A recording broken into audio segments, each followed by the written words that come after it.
Hey, what's up guys, it's Katie here, and welcome back to a new video. Today's video is a video I've been wanting to make for a while now, as I've never done a Pokemon Nuzlocke before. But first, let me explain what a Nuzlocke is, and what the rules are for this run. So, what is a Nuzlocke? A Nuzlocke is a way of playing Pokemon using rules enforced by the players themselves. There are only some rules when playing a Nuzlocke, such as catching the first Pokemon when entering a new route, when a Pokemon faints, it's dead forever, no items used in battle, all gym leaders and Elite 4 members have a level cap that you cannot surpass, you must nickname all the Pokemon, you must play on set mode. This run I added an extra rule, which was when you get an encounter, that is your encounter for the entire route. So even though you get a duplicate mon, let's say you get a Geodude, and then you get another Geodude, that does count as an encounter, so you cannot get another encounter in that route. If you do like this type of content and want to see me do more Nuzlocks in the future, leave a like in the video and subscribe. I really appreciate it. Now that we have the rules in place, let's do the hardcore Brilliant Diamond Nuzlocke. To begin my journey, I name my rival robstar-z and head into the world of Pokemon in the Sinnoh region where the hardcore Nuzlocke journey awaits me. You first head to Lake Variety to pick up my starter for the run, where I would pick Turtwig, as this will give me a great matchup into the first gym leader, Rourke, and also having nice pivoting in the future.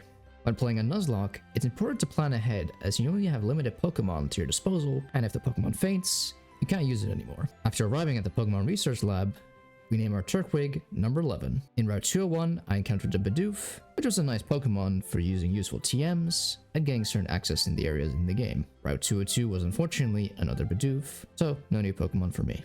Moving on to Jubilife City, we head to the trainer school, give my rival his parcel that he forgot at home, like in Waron. After delivering the parcel, we beat up some snobby kids with their Abras, and then shortly moved on to the first rival fight of the run. With this fight, my rival has two Pokemon, Starly and Chimchar. Since both Pokemon were on the physical attacking side, my plan was to set up Turtwig with withdraws to minimize the damage that they could do, and then set up some Groves to sweep the team. After 3 withdraws, I decided it was time to set up Turtwig with some Groves. Shortly after KOing Starly with Tackle, the Chimchar came in, and it was just a matter of time before Chimchar would be knocked out, so we win the first rival fight of the run. Then I went against some more encounters in Orebrook City, 204, and Ravage Path. Those routes, I got a Geodude, Shinx, and a Zubat, which is very nice for the early and mid stage of the run. After doing some training with the team, I got Turtwig to the gym levels cap. The gym leader is capped at level 14, so going over that would break the rules and not being allowed to use in the battle. However, if a Pokemon levels up during the battle of the gym leader or Elite 4 member, you are still allowed to use it as it leveled up in the gym leader since you went with the cap beforehand. For Rourke, the plan was to sweep with Turtwig using Razor Leaf, and then use the Intimidate from Shinx and the bulk of Geodude to wall out Cranidos in case I needed a backup. We were able to one-shot Geodude with the Razor Leaf and the Onyx with the Tackle, and now we also killed the Oh, we got flinched on the headbutts. That's not the end of the world because we still had the backup plan of Shinx and Geodude. After doing some nice pivoting, it was time to click rollout and win the fight. We acquired the first badge of 8. After getting the badge in Orebrook City, we head to the top of Jubilife City to beat up some grunts with Dawn. We easily swept through those with our Pokemon. Now it's time to head up to the Floroma town to pick up some berries and some use of TMs such as Pluck for our Zubat. This is quite essential to our strategy to beat Gardenia in Gym 2. Now it's time to beat up Mars in the base, where she held someone's dad hostage. The plan after beating up the grunts was to use Geodude to set up with rollouts on the Zubat, do massive damage to Perugly, which didn't have many moves to hit Geodude very well. But after Zubat hit Supersonic on my Geodude, and it got confused, the plan wasn't working very well. So I had to improvise on the go, using Cursed Turtwig to boost my defense and attack, damage to Perugly after the Zubat had used U-turn. Now it's just a matter of hitting Razor Leaves and then switching to Luxio after the Perugly had fainted. That is how we beat Mars at the Balloon Works. Now, all is left to do was do some training with the team to make sure we can beat Gardenia. After going through Eternal Forest, it was time to battle the second gym. 4 battles I did before Gardenia were quite simple.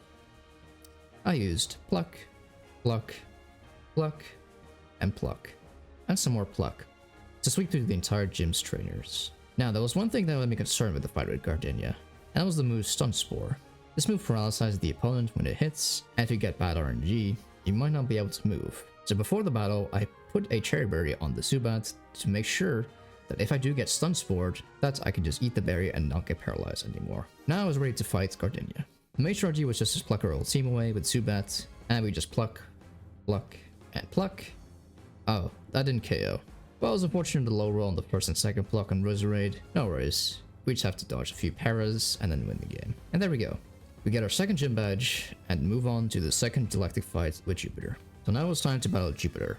As we lead off with Luxio to spam charge, that's also raised our special defense stat for Luxio. Scud Tank only had special attacking moves. Just have to take a few charges, KO Zubat, and now it's simply just to spam charge and spark into the Scud Tank. This got a little bit close at the end, so we brought in the barrel to take the flamethrower, and then finish off with Golbats in the end, and we win the fight. After heading through Hardram City, we battle our rival for the second time in the run. We easily sweep through with our Golbat using Poison Fang and Pluck. Better luck next time, Robstar. After walking through Solaceon Town, we were able to evolve our Golbat into a Crobat, which gave us very nice options versus certain teams. Now, let's head to the third gym leader and try to get that badge. Now that we are past the beginning of the game and heading into the middle game portion of the run, with Gym 3 and 4 being so close to each other, level cap is set to 30 for both gyms. So it's time to think of a strategy to beat Maylene and her extremely scary Lucario. I involved some nice mons in the process of grinding, which is my Machamp into a Machamp, which is going to be my way of breaking through the sub Lucario. Since its ability was no guard, it was able to hit all moves 100% of the time, which was a crucial ability for the strat I wanted to do. But first, we have to finish this incredibly hard puzzle with the third gym. It wasn't really that difficult, the puzzle. I was just meeting with you guys. Anyways, I headed back to the department store as I realized Machamp learned Focus Blast, and equipped with the Fist Blade, this would always guarantee a 1 KO on Lucario. As the gym began, I led with Crobat to 1 KO the Meta type with Pluck, and then to Pluck to 2 KO the Machoke. And now it was time to U-turn out of here into Machamp to pick up the Focus Blast 1-hit knockout. Now with the third badge acquired, it was time to head on to Wake. Probably the easiest gym to prepare for, as 1 electric type from Gengar, so you learned Thunderbolt to kill the Gyarados, and it was up to Grotle and Gyarados to clean up the rest. Fourth gym badge acquired. We once again fight the rival for the third time, as we easily sweep through with our Crobat using Cross Poison and Pluck. As we move on to the later stage on Nuzlocke, it was really time to begin the run towards the finish. As we move on to do some of the hardest math questions I had to do in years, we finally reached Fantima, the Ghost Gym Leader. The strategy was simple. You're gonna use Shadow Ball to defeat both the Drifblim and the Gengar. After that, it was a simple task of just switching to Gyarados, clicking Dragon Dance, and then be able to 1-hit KO Magmagius with a Crunch. And that's how we got the 5th gym badge. Not really too difficult. Now that we have Surf to our disposal, it was time to head to Canalize City, where my rival was awaiting me. But just as last time, we just used Crobat and Gyarados to sweep through, and once again, better luck next time, Robstar. Now it's time to head through the gym of Byron, the Steel-type gym leader. I already knew that Machamp was going to do extremely well in this matchup, as Byron's Bastion is just really bad. It has really good defenses, but it has no attack whatsoever, since fighting is very strong against it. So for this fight, I led with Gengar to be able to counter the Bronzor with a single Shadow Ball. Now I was doing some nice pivoting into immunities, as I knew Celix was carrying that Earthquake. I baited to using Earthquake, so I switched to Gyarados to intimidate it, and then pivot down to Torterra to take on the Thunder Fang from Steelix. As the 2 EQs come down, it was just pretty much the Steelix went down very nice and easily. And now it's down to Bastion, which I could just 2-hit KO with 2 Focus Blasts from Machamp. When we acquired the 6th gym badge, I was quite confident that I was able to continue the rest of the run forward to beat the Nuzlocke. Team Galactic made a mess in Lake Valor by blowing a bomb there. It was time to teach him a lesson with my Gyarados setup sweep with Waterfall and Pluck Crobat for support. Let's fly over to Lake Variety to once again sweep with Gyarados' Dragon Dance. It's so powerful since you don't have much to take out the Gyarados with damage. So I pretty much was just clicking Waterfall, Waterfall, and Waterfall. My opponent's Pokemon got washed away. Now it's time to head to the 7th gym leader, whose name I should not reveal just yet. Alright, now it's time to do one of the hardest gym puzzles in the whole game, from a gym leader who I won't mention her name. But first, I wanted to challenge myself to beat the gym puzzle without facing any trainers outside of the gym. This was difficult to do at first, but I devised a plan going to the gym. After a nice chill puzzle, no pun intended, we move on to the main fight of the run, before the Elite Four at least. We lead with Gyarados, as we set up a few Dragon Dances, sweep through the first 3 Pokemon, of Candace, Crunch, Waterfall, and Waterfall. But now it was time for Big Snow. Abomasnow. The main scary thing about Abomasnow was the fact that he had Blizzard for a chance to freeze, has Earthquake for my Rapidash, and Giga Drain, and Aurora Veil to take less damage. So the plan was to stall out Aurora Veil with some smart pivoting between Crobat's U-turn, Rapidash to tank the Blizzards from Abomasnow. After the Veil was gone, we could safely click Flame Wheel to kill Abomasnow and get us the Icicle Badge from Candace. But now it was time to head to Galactic HQ. They had acquired the Lake Trio and put them in containment, so it was our duty to save them. but Cyrus and Saturn stood in our way. Now it was time to sweep them. With Gyarados waterfalling Cyrus's team away with ease, we walked towards Saturn to sweep the Gengar Shadow Balls, and once again to switch out Crobat for Toxicroak. Take that, Galactic Grunts. After viciously climbing Mount Cronets and reaching the highest point of the mountain, Spear Pillar, it was trying to stop Cyrus from destroying our universe. First, we had to wash away some grunts in our way, which we did swiftly. Now it was time to fight Mars and Jupiter, which had two Pokemon I was worried about at this level, being Skuntank and Perugly. Both of these Pokemon were quite troublesome in our previous battles, so we had to work together to try and stop killing our Pokemon Robstar. As we lead Gengar to Shadow Ball Bronzor away, we switch in Gyarados to intimidate the Perugly, and then click Dragon Dance to sweep through the teams, Waterfall KOing the Perugly in one hit, as Munchlax takes out the other Bronzor. We now focus our damage on the Skuntank with a Waterfall, as the opposing Golbat uses Haze, getting rid of our +1 boost. Now that we got poisoned by the Poison Gas by Skuntank, we switched into Crobat to avoid poison damage from Belch plus Poison Fang on our Gyarados. Now it's just a matter of time before Skuntank was going to go down to our Plucks. As Skuntank was down, it was a lot easier to manage the fight, and we easily beat Mars and Jupiter.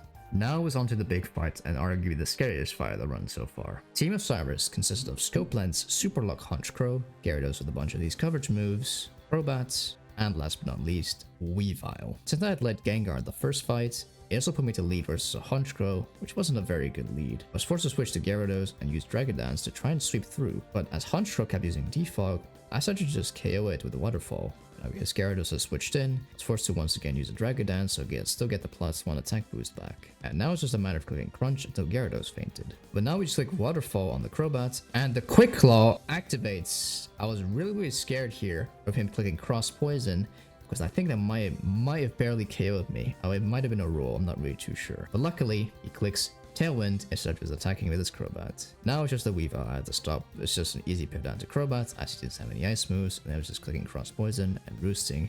So we stalled the Tailwind and then click U-turn to win the fight. Now we can catch Dialga and use him, right? No. Unfortunately, we cannot use legendaries in Nuzlocke, as they'll be way too overpowered. Fortunately though, I failed to realize that my Gengar and Crobat were about to pass the level cap of level 49 of the gym leader, so they overleveled, bringing them useless in the fight against Volkner. After swiftly doing the 8th gym puzzle, it was time to battle Volkner, the electric type gym leader. Since I overleveled some of my Pokemon and forgot to the encounter on Route 222, I only had 3 legal Pokemon to do the gym leader with: Torterra, Machamp, and Rapidash. Things were looking very dire to be able to succeed in the run. As I carried the Raichu with Earthquake, I had to pivot out to Machamp since he was the only one who had neutral defenses against the Octillery. After KOing it with low sweep, it was Emapom who switched in.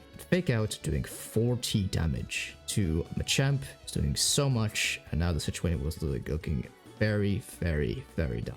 As now Machamp was solo on HP, Luxray was able to KO it without much needed. And now also me getting paralyzed on the Thunderbolt, which was very unfortunate.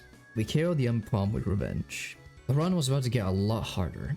I had to pivot around into Torterra and then to Rapidash to take some attacks, but now Luxray crit me with a Thunder Fang, and I knew the run was over. I could not do anything to KO the Luxray. The only hope that I had still in this run was that if Ice Fang missed, and then I would KO with Earthquake. Fortunately, this does not happen. We lose the run on the 8th gym. I was quite concerned to do another attempt at Bdsp. I convinced myself after a few days to take it seriously and make it my last attempt I would do with this Nuzlocke. Now it was time for the second attempt. I won't go super into detail on this run since I used some of the same strategies in the main part as I did in the first attempt, but we'll explain some strategies that are different if the battle is different than it was before. After we beat the rival with Turtwig, once again spamming Growth and Tackle, we move on to Rook's gym. Similar to what happened previously, we set up a single Growth and then swept it with Wizard Leaf. This time however, we didn't get flinched on the Granados, which was very nice. Instead, we just took it out in one hit. Guardian had a similar fate this time around, so we used Pluck, Pluck, and Pluck to get our second gym badge. We go and speed Jupiter with our newly evolved Crobats and use Pluck, Pluck, Pluck to win against the commander. After meeting our rival in Harlem City, we battled each other with a fearsome battle. Not really though, it was really quite easy. I just used Poison Fang and Pluck to sweep through the team. The fight with Maylene was the same at the beginning, but I didn't get to use a Machop encounter this time.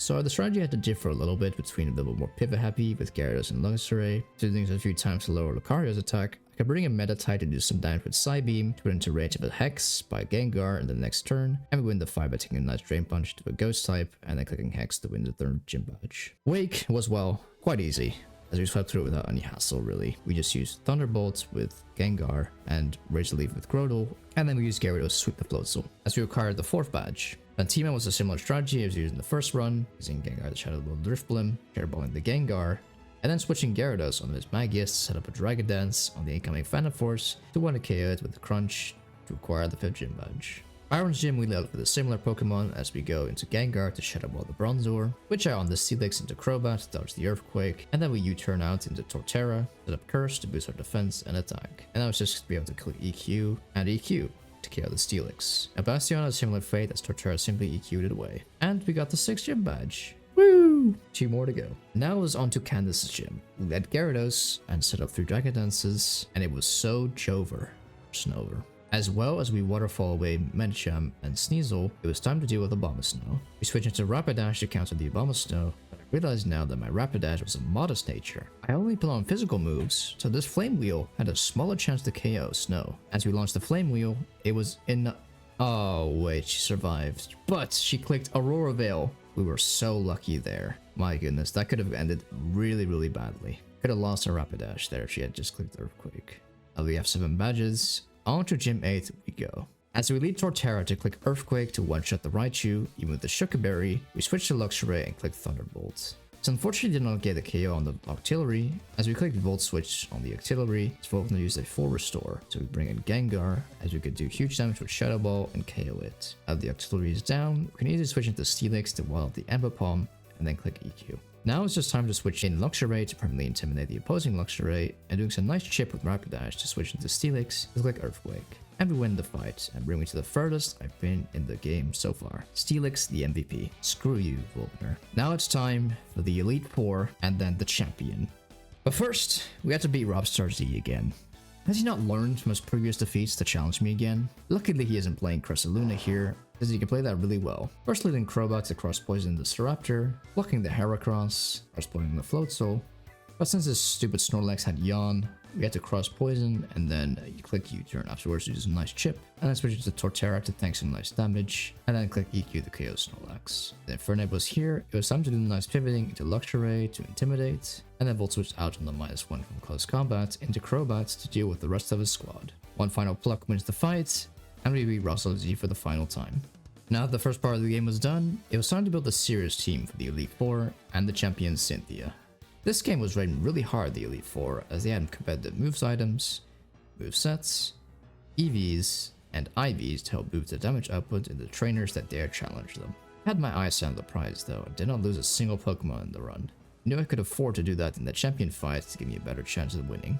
The team had Celadon, was Staraptor, with Facade, Close Combat, Brave Bird, and U-turn. The held item, Silk Scarf. The strategy about this I'll explain later. The next member was Gengar with Shadow Ball, Perish Song, Thunderbolt, and Sludge Bomb, holding the Ghost Blade.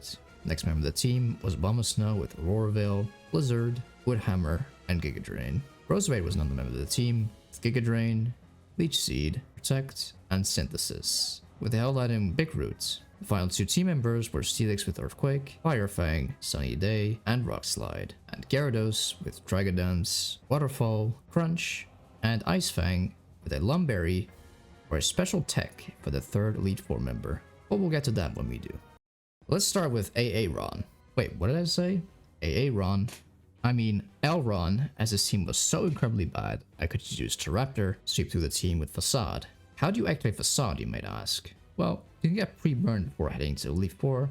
I ran the Wild Ponyta, using Ember a few times on you until it burns. So now that we got that out of the way, now it's just pretty much just clicking Facade, Facade. This is where the strat gets very complicated if you click Facade and Facade. But against Drapion, we had to click U-turn because it will KO otherwise, since we do not have max attack IVs in our Staraptor. We had to do some sort of small pivoting and chip with U-turn, and then eventually switch back to KO Facade. And we win against Aaron. Now it's time to face Bertha. The game plan was quite simple. Lead Roserade, Giga Drain, and Leech Seed everything.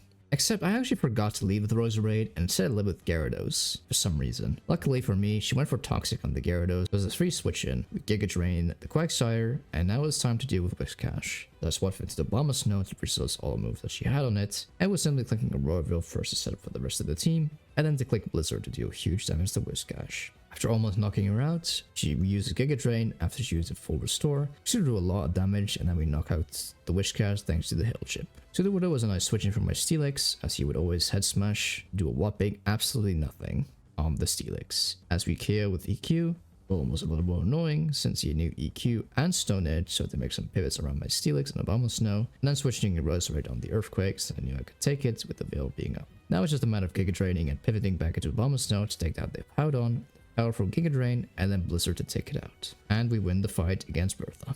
Now it's time to battle Flint. So here's the reason why we have Lumber in the Gyarados. Because the Rapidash has Hypnosis and Poison Jab that prevents poison. It was a nice workaround to mitigate the sleep and poison damage while I set up 3 Dragon Dances to sweep through most of the team of Flint. After one-shotting the Rapidash with Waterfall, one-shotting the Steelix with Waterfall, and the Lopunny too, it was just time to crunch the Drifloon to KO it. Now all that is standing in my way is an Infernape with Focus Sash. I was forced to pivot out into a Snow to take the Thunder Punch and break the Sash with the Hail Chip from the Snow. And now it's just pivoting between a Gyarados and a Abomasnow until the Infernape was too low attack to KO my Steelix. I was just counting the Hail Turns as well to make sure that in case he crit me with close combat, I would always live that with 30 or 1 HP, and then KO with EQ. On to Lucian. Lucian is definitely the hardest out of the Elite 4 members, as his team is very fast and strong. We lead off with Staraptor this time to one-shot Mr. Mime with Facade. Same fate goes for Girafarig, as I was calculating mid-battle to make sure that I would one-shot, and I was correct. Next up is Medicham, who also gets KO'd by Facade. And this Pokemon I was the most scared of, Life Orb Alakazam. I did have Steelix, which resisted all the moves of Alakazam, but Psychic did still did a huge amount of damage. I knew the EQ would just KO Alakazam afterwards. I could even live another Psychic. Now it's just Bronzong versus the world. As we're switching Gyarados to intimidate the Bronzong and staying to take the future side attack, plus another attack from Bronzong. With Crunch doing just over half, it was perfect, as the future side did about 100 damage or so, and Gyro Ball doing about only 20 damage. Now we can just install a Trick Room and intimidate cycle the Bronzong with Gyarados and Steelix being a nice complement to each other. Since Steelix has such high base defense, even with the crit, it wouldn't even have knocked out Steelix. Now we just Fire Fang twice and win the battle. As the piano started playing, it was time to beat the final boss, Cynthia. The whole run, as we faced off arguably the hardest Pokemon trainer ever created in a video game. Let's become a champion of my first ever Nuzlocke. As we send up Gyarados to deal with Spiritomb with a Dragon Dance, and then to KO it with some Waterfalls. Like Gyarados is getting very low from the Dark Pulses, as Winter switches out into the Gastrodon to take the Waterfall attack with Storm Drain. Now I had to forcefully pivot down to Roserade to KO the Gastrodon with the Giga Drain. Now that Spiritomb is back, I had to re-pivot out to Gyarados so I don't die from a Psychic, and then I had to sack the Gyarados. 07 Gyarados. Now we use Gengar for the free switch in to click Shadow Ball, as Shadow Ball does barely over 50%, and Sucker Punching barely not KOing my Gengar was very huge. Now Roserade comes in, and since she has Shadow Ball, we have Staraptor to switch in to take an incoming Shadow Ball. To KO the Roserade Facade, it was time for the big Milotic. Determined that the Facade and sacking the Staraptor was the best course of action here, as I could easily KO the Milotic with Giga Drain. Now the Lucario comes in, and I go for Leech Seed to slowly target taking HP away from Lucario. As Lucario goes into the Flash Cannon, doing a ton of damage. I get completely read by Cynthia as she goes for a nasty plot when I protect on Lucario. My options now are very limited. Winning against Cynthia now, as there was only one option I had here, was sacking the Steelix and hoping that Cynthia would go into a full restore on Lucario to save it. As she does, and EQ KOs Lucario, now all that's left was Garchomp. We say 07 to Steelix and switch into Abomasnow. We launch a Blizzard at hopes of killing the Yachi Berry, and it survives. Now we have to make another read if she'll make another potion here or she attacks. I make the read if she goes for a potion, and she does. And we win our first ever Nuzlocke. Incredible run, if I do say so myself. I'm extremely proud of myself for being my first ever Nuzlocke. It's mainly only playing doubles in BGC. It was quite interesting coming with integrated strategies against the AI and feeling really great after failing the run before on the Gym 8, beating the Elite 4 and the Champion now first try. It was something else really. Will I do more Nuzlocks in the future? Maybe. For now, I want to give a big shout out to robstar-z, who inspired me to do this challenge in the first place. I'll be able to do my first Nuzlocke with him was a great experience. Hope you guys enjoyed the video. It's been KD, guys. See you all in the next video. Peace.